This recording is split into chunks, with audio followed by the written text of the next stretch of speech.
Hi guys, welcome back to the fourth episode of the .collab.podcast. I'm Amin, And I'm Kamran. and today we'll be talking about the things I wish I knew before entering university. Yeah, so I think a lot of you are probably at this stage right now. I'm going to uni in September, so I think this would be quite good. A good podcast for you guys to just have an idea of what it would be like going to uni, or like for me, it's just for me and Aming to share on things on what we wish we knew about before entering uni. So for the first area of topic we're going to talk about is like how to pick a university course. I think so this is more for people who are probably in the second last year of school, thinking of what they want to do. Because what I realized is that universities offers so many different courses, and maybe you have a certain faculty you want to go to. For example, for me, like law. But what I didn't realize is that there's so many mix. For example, there's like law and finance, law and accounting, and so many different unis offer different mixes of two different majors. So I feel like that's something I wish I knew before going to university. Like just going to a university website, checking out what courses they have. Obviously, you have something in mind already, but they could offer you something which you never thought they offered, and it could be quite it could be quite a good mix, and it could be something that you like, so you never know. So just have a go and just look through what the university offers. Yeah, and if you're struggling to pick a course, just like Kamran said, if you don't know what you want to do, just go law. If you're not good at math or science, then just go law. Yeah, And exactly. and also one thing I want to say is, I don't know for Kamran if your course does it, but my course lets me choose a discovery module. Yeah, so basically you can choose anything from any school that fits your schedule as just like an optional, not optional, you have to get it for credit, but you can pick it from any school. And what I picked was sports science, because I'm always studying food science, biology, and everything. So I was more interested in the physical aspect of it as well. So that's why I chose, and it was actually quite an interesting class. So yeah, so choose a discovery module out of your comfort zone, out of your course. It's fine. You can just learn something new that you didn't even know you like. Yeah, discovery modules are really, really flexible. I think one useful thing is languages. I'm not mistaken. A discovery You module can can learn be a language. Korean. Yeah, you can learn anything from the language school. I think that's another really handy tip as well. So check out whether or not your course offers, like in Leeds it's called discovery module. So I don't know what it's called in different unis, but yeah. So yeah, that's a really good point. Another thing you should look at is grade requirements.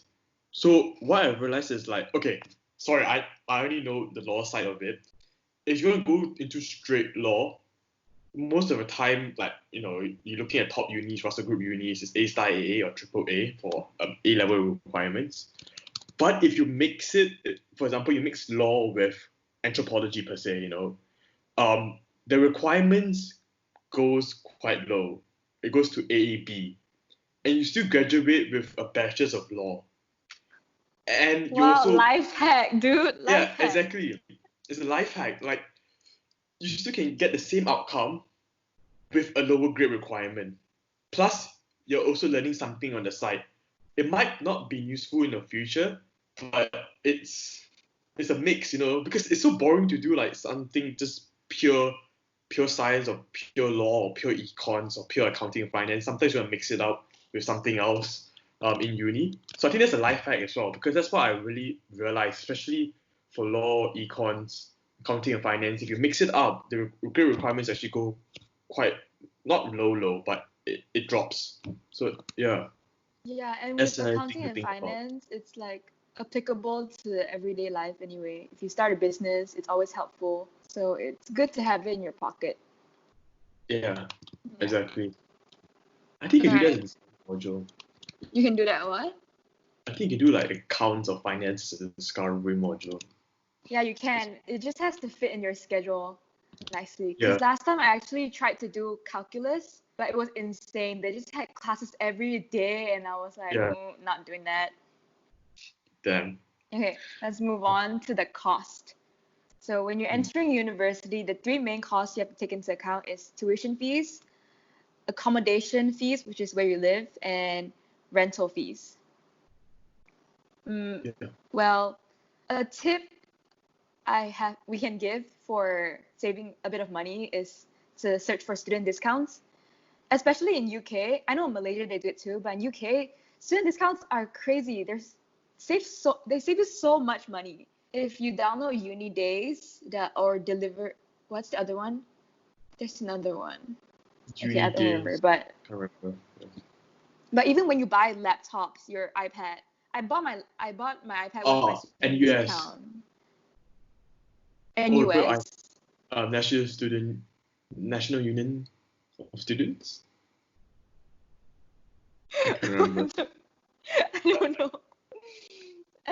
I thought that's Singapore school, man. Yeah, it's a student union and they give like discounts as well. Oh, Yeah. okay, that's interesting.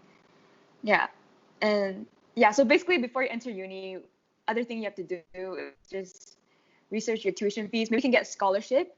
For me, they gave me an automatic scholarship of £2,000, which was pretty good. I mean, they gave all international students this scholarship.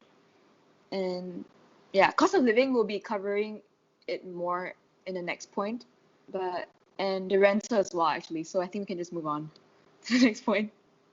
To accommodation. Mm-hmm. Yep. So like, okay, so Erming and I were from Leeds, so we can't really give specific accommodation to your university. But what I can say is that we should live next to three things. Firstly, where most of your lectures will be held at university. Second, close to a grocery shop, to do your last minute grocery shopping, or if you're on the way back from uni, just to drop by and collect some stuff. And to the gym as well, if you need the gym. I think if you're close to these three facilities, you're all set, and the location is pretty decent. Yeah, that was basically yeah. me. Yeah, that that's was basically me this past year. I stayed close to Morrison's, a grocery store. I was really close to uni, and I was super close to the gym as well. So I basically just walking distance everywhere. And I became like slightly entitled because my friends would walk like 30 minutes away. They'll be coming from their accommodation to school for 30 minutes. And then when I walk for 10 minutes, I'd be like, oh my gosh, it's so far. Yeah. So, yeah. But that's why you have to look for a gym, grocery store, and uni. Most important. Yeah. And the advice is that in your first year as well, you want to try to stay in uni accommodation to make friends as well. I think that's where you would make. It really depends on you, but the conventional way is that you make friends in your university dorms, and hopefully if you guys get along, next year you guys stay together. But that's the ideal way. But it's a good way of making friends as well. Yeah, it's safer as well because the security is really tight and they do rounds. So yeah, it's really good for choosing uni comm in your first year. Yeah. And another thing to take into consideration when choosing accommodation is obviously your budget. And within the budget, you should think about utility bills, deposit as well. So I think when it comes to uni accommodation, I think they're more lenient or they're more forgiving in the sense that I don't think they'll charge you insanely high deposit fees. And utility bills, I think most of the time they'll just include it in the weekly rent. So that's not too bad. But if you're going for private accommodation, they're less forgiving, I would say. They will try to slaughter you, especially when you pay your deposit. I think usually it's like 3 months rent upfront or something like that, plus a deposit as well. Another thing in the UK as well, I've experienced this firsthand. A deposit, if you pay a deposit, it means you accepted the contract and you're legally liable to the contract. It doesn't mean if you pay a deposit, you can just forfeit your deposit and just not pay for the next year's rent, because you're already legally liable when you pay deposit. So don't have that mentality. So when you pay the deposit, you're already all in. You're already fully legally binded to the contract. And the only way of you actually getting out of the contract is that you find someone else to replace you. So there won't be any financial burden on the landlord. That's because everybody thinks deposit, or I guess pay it and chow whenever I like. That's not how it works in the UK. They trick you basically. So that's another thing to keep in mind. Yeah. Another thing is if you have a really tight budget for accommodation, right? But you still want to stay in uni accommodation, you can apply for subwarden. And then you have to do extra work. Like if people go out drunk at night and come back, you don't have the key, they call you, you have to go open the door, or you settle their disagreement between flats. But other than that, they give you a place to stay there for free the whole time. And with that comes a few responsibilities, but that's something you can look into if you're really tight on your budget. Yeah, that's definitely a great way. Yeah. To save some money. Yeah, I think we can move on from accommodation. Yeah. Since we both studied in UK, right? I mean, it was my first year studying in UK, so the weather really hit me hard. I mean, when you first go, it's fall. Is it fall? Yeah, it's fall. So it's still sunny at times. The weather is still good. You can just go out in like a t-shirt, denim jacket, whatever. Just go and chill. And then it just goes downhill from there. The sun starts going down at 5 p.m., 4 p.m., and then 3 p.m. So your day basically ends at 3 p.m. Everything's dark. And the wind is insane. Even when the window closed, sometimes you can hear the wind like knocking against your window. Yeah. And there's so many storms, and they name their storms. Remember? Yep. Like Storm Dennis, Storm Ciara. Yeah, but that was basically my experience. It was quite eye-opening.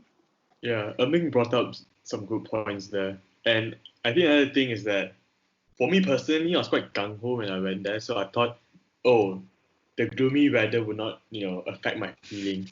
But it actually did, I actually felt quite depressed during the winter. Just to stare outside the window and to see those grey skies. It's the worst thing ever. You don't feel like going out. It's not like in Malaysia whereby it's so bright most of the time, unless it's a heavy downpour. You feel like going out, I don't know, it's just, for me, it's that kind of sense of feeling of, grey skies comparing to like, nice blue skies in Malaysia. I think that's another thing to take into account as well. Dude, when you're in Malaysia, you take it for granted, man. You see the sky is blue, it's just like, it's always blue. It's blue every day. And then sometimes we like it when it rains because it's so hot, right? Exactly, and we're like, yes, it's finally raining. In UK, it's so different. You're actually so excited when you see a ray of sunshine. We actually go out and just stand under it just to get some vitamin D and feel like the serotonin. Is it serotonin? It's serotonin, right? Yep. Yeah.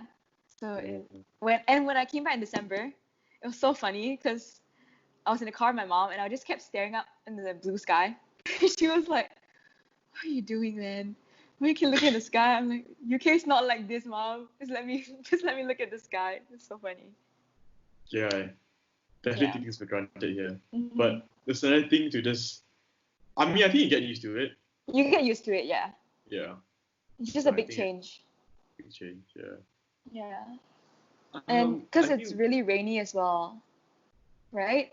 So, okay, what I recommend is if you go to the UK, you have to buy boots, and a water-resistant jacket, and if you can, a windproof umbrella. But people don't really use umbrella in the UK because it flies away too often. So boots and jacket. Windproof ones are not too bad because they catch the wind, but you have to hold it down. Yeah, it's like so much strength involved. Yep. But you get used to it. Yeah, but it definitely gets better throughout the year, especially towards exam times when spring comes in and when summer hits. So there's something to at least look forward to. It's not gloomy all year round. And there's something I heard somewhere. They say it's okay to wash your whites and your colored clothes in the washing machine in uni accommodation, because the uni accommodation doesn't have washing machine that good to mix your colors. So you don't have to wash it in two loads, and you can save money from that. So you save your money, you save your energy, and you get clean clothes with no color mixed. Oh, interesting. I just do it Have you anyways. tried it? I always Yeah, do I it. just do it Yeah, anyways. it never Nothing happens. mixes. It never mixes. Interesting point. I never knew that. I just thought it was And just a thing. Yeah. okay. Okay. Yeah, I think we can move on to like clothes. So what clothes specifically you should wear? I think during the winter, I think that's most important. So winter gets really windy, it gets really rainy, and it's really cold. So anything waterproof is amazing. Boots, waterproof jackets, and the number of layers. Like, okay, personally, I wear 3 layers. Like, how many layers do you wear, Amy? I wear like 5. 5. Wait, how do you wear 5 layers though? Like, Wait, is it 5? Okay, heat tech. Heat tech from Uniqlo. Heat tech, and then a layer of like just like a thin layer, a sweater and jacket. Okay, maybe 4. Yeah, 4. oh, But I'm still wow. freezing at that point because when the wind hits, it's just different. It goes Yeah, through your clothes for some reason.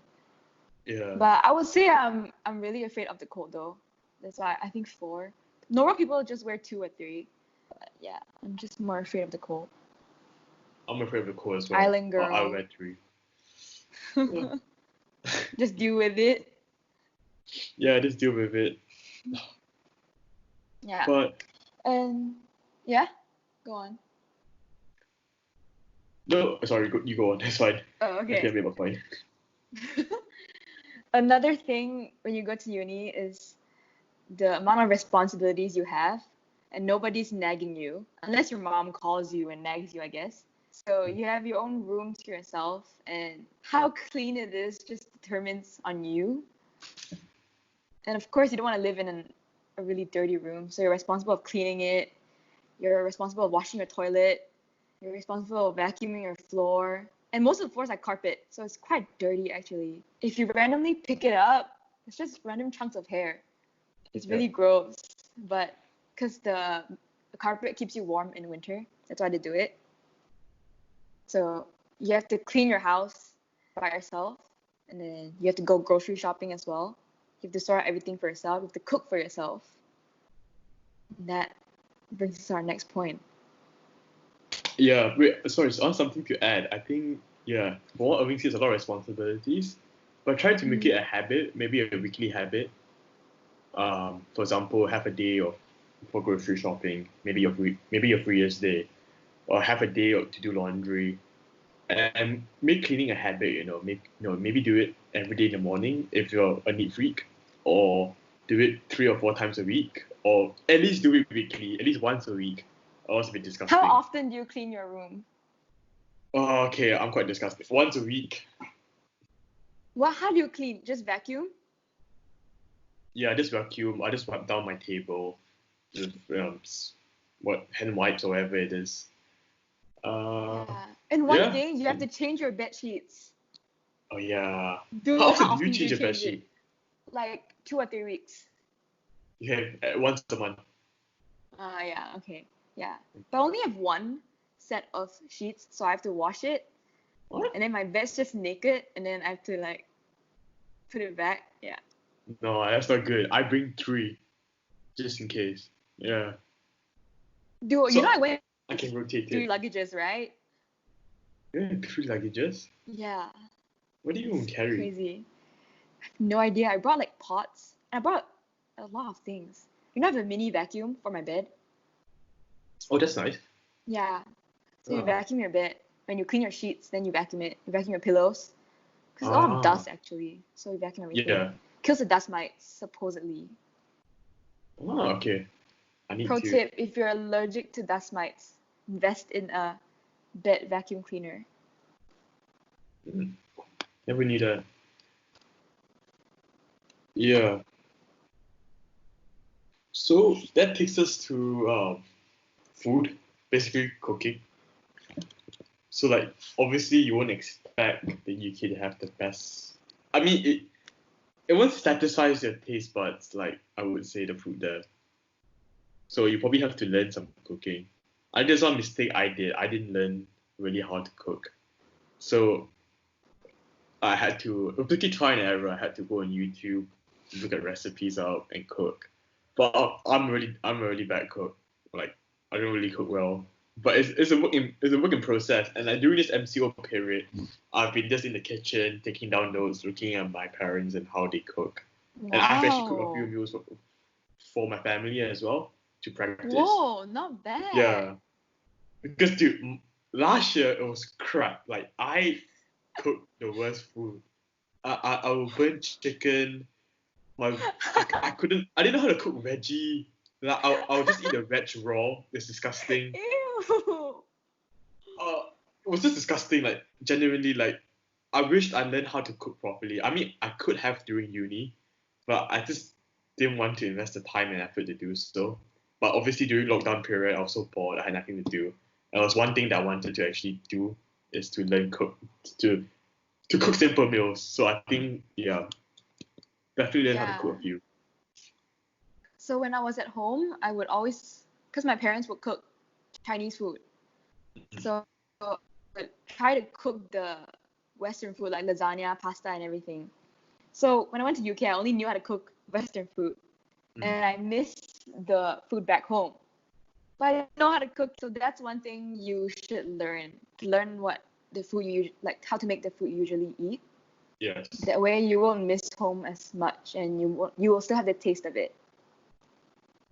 And another tip I can give is cooking in bulk. So when you cook once, you just cook like 3 portions.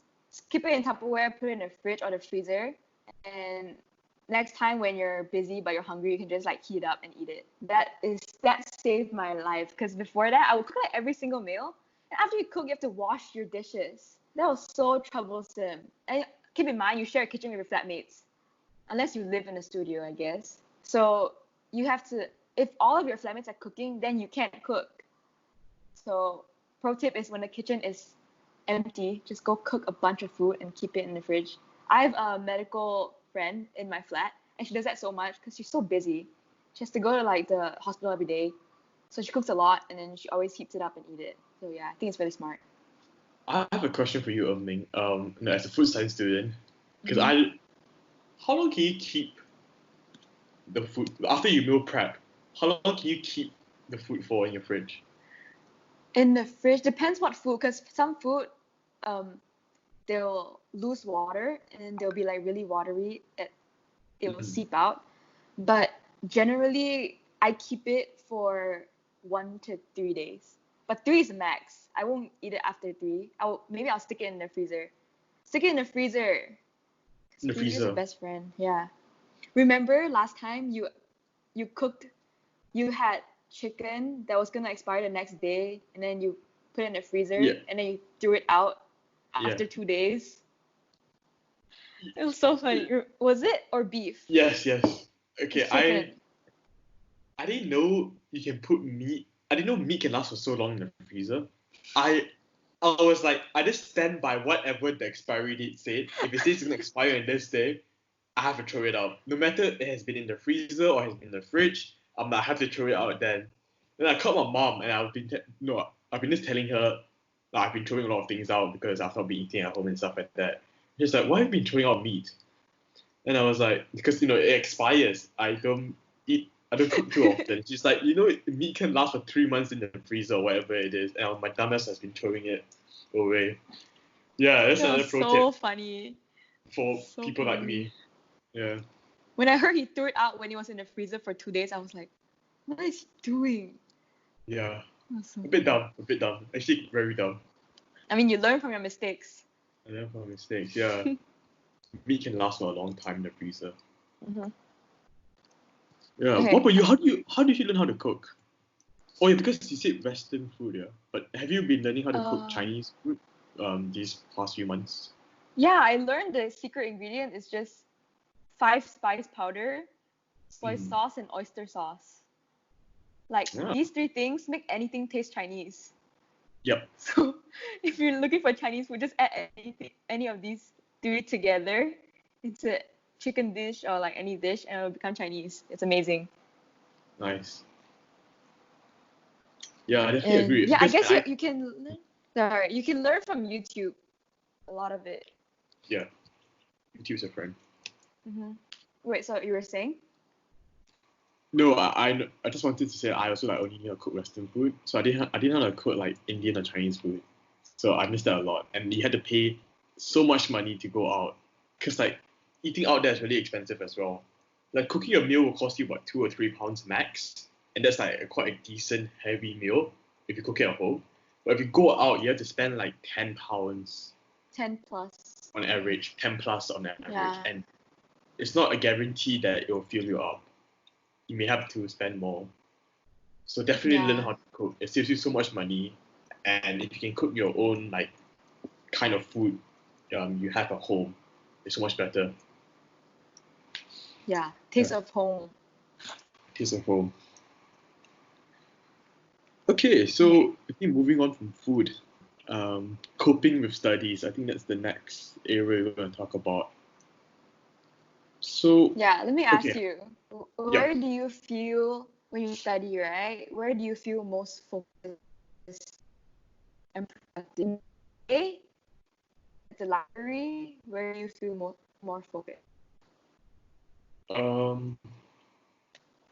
So I'm not really that type of person. I don't mind studying anywhere. Yeah, okay.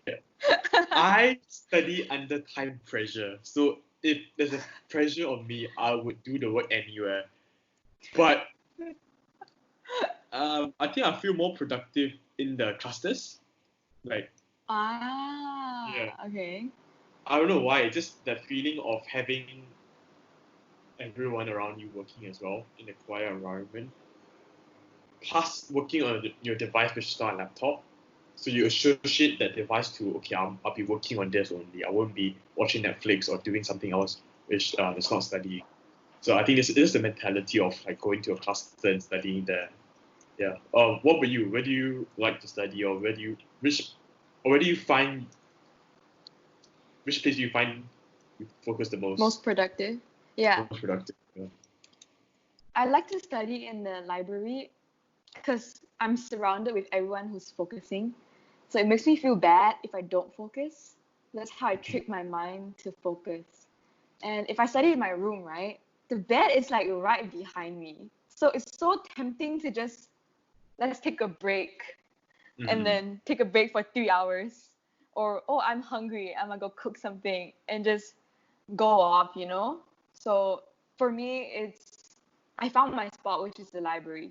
And it's even better if you study with your friends, then if you don't understand, you can ask them, unless you goof off. So don't goof off with your friends when you're trying to focus. Yeah, But yeah, library. definitely. I make use of like the 24/7 Mm-hmm. library. Um, yeah. So in the topic of studies, another thing is we should like know is like where to find help. I think that's one thing I didn't utilize a lot when I was at uni, but I started utilizing it more towards the exam seasons. But I feel like When you're throughout the desperate. year, yeah, it's where most students uses it. Yeah, I feel like a pro tip is like your lecturers are there to help you, and they have such a passion for the subject they're teaching. Hopefully, so like they are like experts in their field. So just like go up to them, or just send them an email. Like they're more than happy just to come and talk to you for 10-20 minutes to clarify anything, any doubts you have about certain topics and areas. Because I started doing that like probably mid of the year. So after they had this formative feedback exams, so it's not a compulsory thing to do, but you can do it if you want to. And I went for a feedback session. I found it really useful, just talking to them face to face. I feel it's different when you talk to them face to face because you can continue the conversation. instead of just emailing them back and forward, and you can just speak what you have in your mind at that point of time. So like make sure you use it throughout the year and don't only use it when it's close to exam time, because everybody will also be, there asking the lecturer for help and stuff. So you won't get quality feedback as compared to using it 2 or 3 months before. Yeah. Yeah. And another thing is, most universities assign their students personal tutors, right? And Yes. actually, you're supposed to meet up with your personal tutor quite frequently so they can check up on you, ask you how you're doing. For me, I don't know, for some reason, my personal tutor didn't reach out to me like other tutors did to their students. Maybe he forgot, because they assign quite a few students. So if they don't reach out to you, then you can reach out to them as well. That's what I did. And so we set up a time where we just talk about how we're coping, do we need any extra help? And he gave us some tips. So yeah, that's really helpful. Always communicate with your. Yeah. My personal tutor was really, really, really helpful. She was really kind, she was really open, and I could book any time, any sessions with her. And it's not only, you're not confined to talk about studies only. Like with her, she was really open about talking about how is it like to be an international student in Leeds, how are you finding your accommodation? Because I was having some problems with my accommodation, and she helped me like draft a contract out, or not a contract, like draft a letter out against the accommodation office to just look at it and stuff like that. So, like personal tutors are really, really, they're really there for you, not only for your studies, but your well-being as well. Especially if you're an international student in a foreign country, they're really there to look out for you and stuff. So don't only think they're there for academic reasons, because they're not. They're there for your general well-being as well. Yeah, they're quite genuine people. If you're lucky, you get a good one. Yeah, I think I got lucky. Yeah, I think I think that's about it for studies and coping with studies. So moving on is the freedom you get when you enter university for the first time. It's something it's a privilege that you didn't have when Clubbing you're every back home. day. Yeah. You can So, literally do it. hmm. Yeah. But you have to manage your time well. So how did you feel like for the first time being home and having the freedom just to go out whenever you like? It was really weird. Mm. Like, I didn't have to tell anyone where I was going. I could just leave. And yeah, it was a weird change. It felt weird. Because at home, I'd be like, oh, mom, I'm going out, blah, blah, blah, and everything. People knew I was going out. But but in Leeds, I would just go out. In the beginning, it felt kind of weird. It felt like I'm supposed to tell someone. But over time, you get used to it. And that's just a part of being independent. Yeah. Yeah. I think I feel quite sick of going out sometimes. So for example, like when I didn't have at home, when I don't have the privilege just to go out whenever I like in the middle of the night without telling anyone, I would rebel. I would just go out. I would just sneak out. But when it came to actually having my freedom to go out whenever I like, I realized that I prefer staying home. I didn't go out as much as I thought I would go out with the kind of freedom I had when I'm in uni. Because I thought I'd be going out every single day and stuff like that. But I realized I got just sick of it. I'm like, home is where you want to be. Yeah, it's where you recharge. Yep. And you have to learn to be comfortable with being alone as well. Mm. Because some people might keep going out because they depend on the people. They don't want to feel lonely. But you just have to accept the fact that sometimes you just have to be alone, and it's okay to be like that. You don't have to go out every single day. It's fine. Yeah, I totally agree. Definitely teaches you solitude. I think I depend too much on people, but I think last year I started realizing that it's okay to be by yourself. Yeah, there's nothing wrong. Just recharge, just meditate or whatever it is. Yeah. When you're in uni, right? Did you feel like you have too much time on your hands? Yes, I did. So But what to did be you honest with do you, with that time? not what I was meant to do. I watched a lot of Netflix, obviously. I went out with friends. I'll play my Nintendo Switch. I feel like those are not good ways to spend your time, especially in uni. You have to at least don't spend all your time studying, but at least spend some time studying a day, which I didn't do, which is something I regret from last year because you got so much time. You don't want to leave things at the last minute. So I think, I think this brings on to a good point of time management, I would say, because time management is something I think a lot of people struggle with at uni, because you're given so much time, you become very complacent. So maybe in the sense of like doing your assignments, taking an exam, or just having your final project due, whatever it is. And there's no one there to nag you. For example, compared to school, in school everybody will be nagging you. It was like, 10 days till exams or whatever it is, the countdown.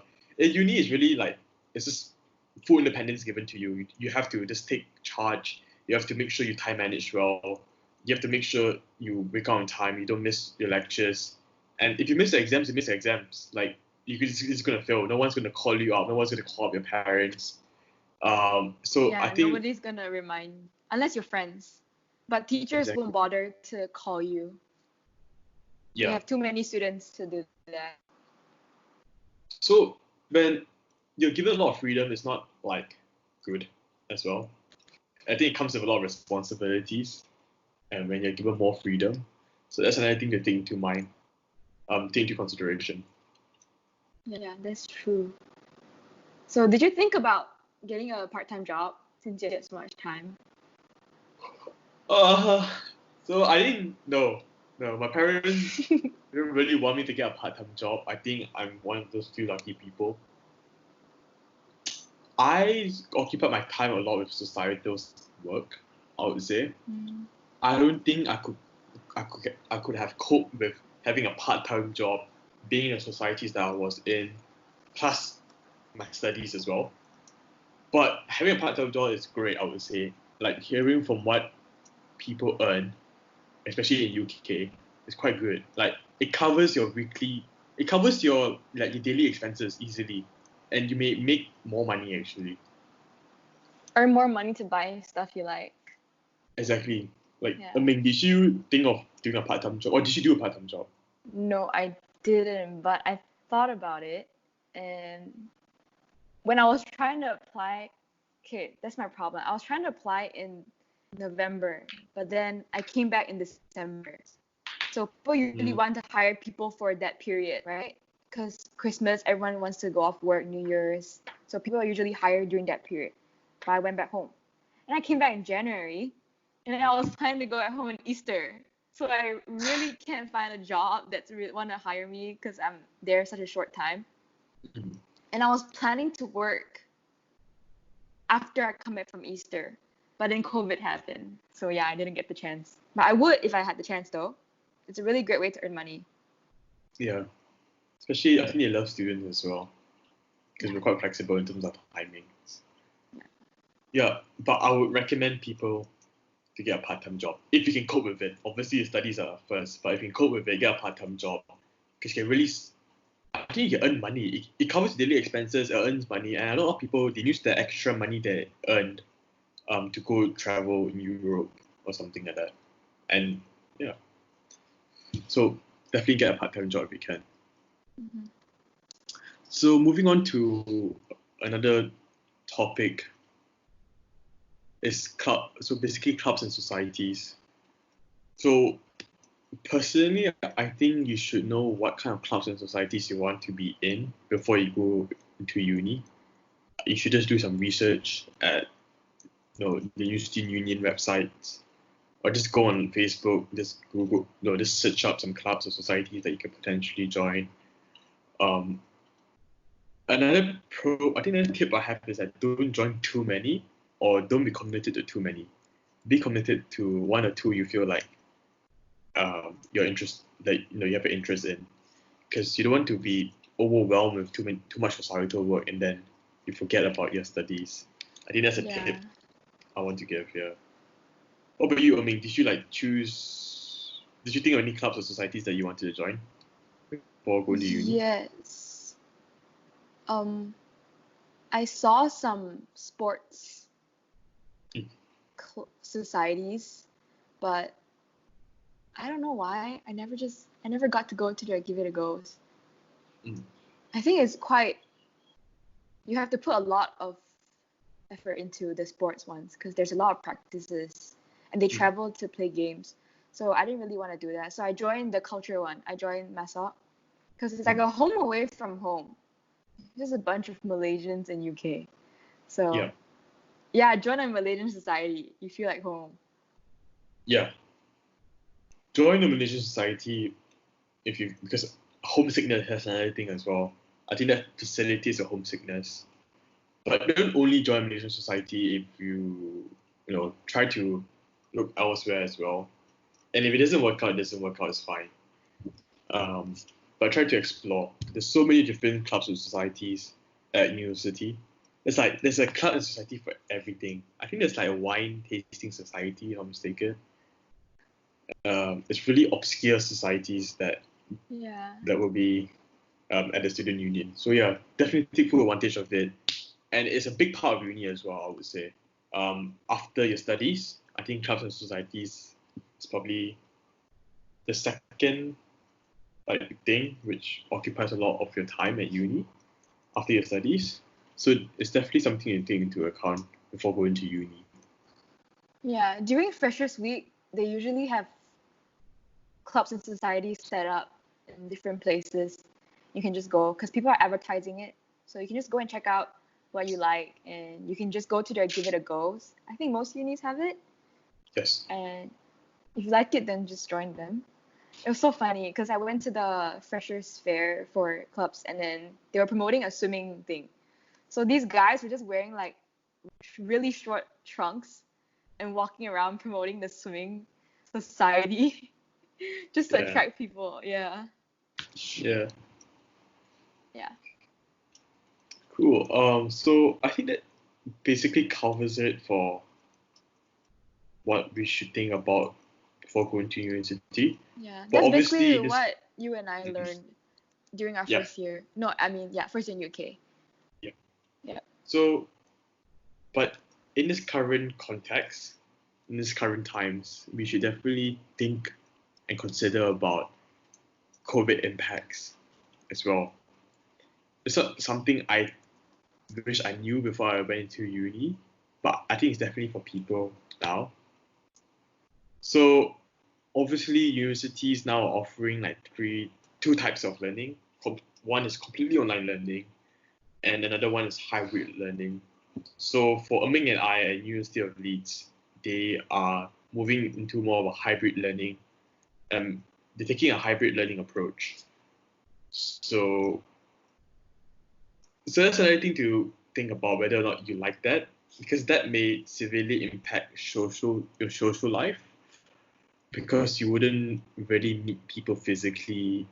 You won't have like big lectures. You wouldn't have like orientation day, whereby you can meet your friends, or I'm sorry, meet your course mates during the first few weeks.